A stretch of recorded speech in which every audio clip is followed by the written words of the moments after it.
മാനസദസ്സിന്റെ വന്ദനം അഹിംസയുടെ ആയുധമായി ഗാന്ധി 156 വർഷം മുന്നേ 1869 ഒക്ടോബർ 2 ഗുജറാത്തിലെ പോർബന്തറിൽ പിറന്ന മോഹൻദാസ് കരംചന്ദ് ഗാന്ധി എന്ന മഹാശിയുടെ ഓർമ്മ ഇന്ത്യ എന്ന ഉപഭൂഖണ്ഡത്തെ മാത്രമല്ല ലോകത്തിലെ സമാധാനകാംക്ഷികളായ സഹോദരികളുടെ ഹൃദയങ്ങൾ ത്രസിപ്പിക്കുന്നത്.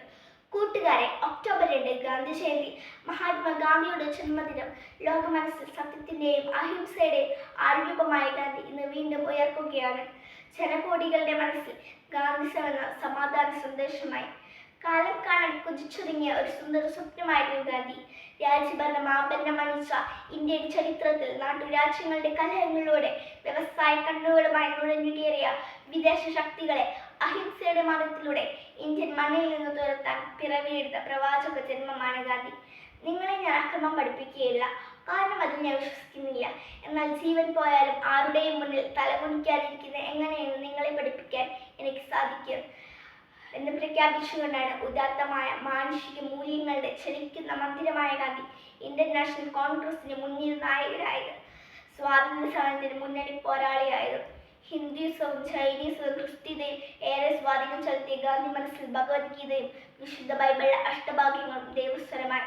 ഒരാൾ പറയുന്നതും ചെയ്യുന്നതും ഒന്നാവുമ്പോഴാണ് അയാൾ യഥാർത്ഥ സന്തോഷം തിരിച്ചറിയുന്നത് എന്ന് ഗാന്ധിജി തിരിച്ചറിഞ്ഞു. മറ്റുള്ളവർക്ക് സേവനം ചെയ്ത് സ്വയം നഷ്ടപ്പെടുമ്പോഴാണ് നിങ്ങൾ നിങ്ങളെ തന്നെ തിരിച്ചറിയുന്നത് എന്ന ഗാന്ധി സൂക്തം അദ്ദേഹത്തിന്റെ ഹൃദയത്തിൽ നിന്നും ഊർന്നു വന്നതാവും. ഭാരതത്തിന്റെ ഭാവവും രാഗവും താളവും തന്റെ ഉപവാസത്തിലും പ്രാർത്ഥനയിലും സത്യാഗ്രഹത്തിലും വെളിപ്പെടുത്തിയ ഗാന്ധിജിക്ക് ധാരാളം ശിഷ്യഗണങ്ങളുണ്ടായി. ആചാര്യ വിനോദ ഭാവെ, സർദാർ വല്ലഭായ് പട്ടേൽ, മീരാ ബഹൻ, CF ആൾഡ്രൂസ്, നർഹരി പരീഖ്, രവിശങ്കർ വ്യാസ്, ഖാൻ അബ്ദുൽ ഗാഫർ ഖാൻ തുടങ്ങിയവർ ഗാന്ധിസത്തിന്റെ അധ്യാപകരായപ്പോൾ ഗാന്ധിജി കാലം രുചിച്ചറിഞ്ഞ ഇന്ത്യയുടെ ഉപ്പരസമായി. ഗാന്ധി ജയന്തിയുടെ ആശംസകൾ നേർന്നുകൊണ്ട് ഞാൻ നിർത്തുന്നു. ഭാരത് മാതാ കി ജയ്.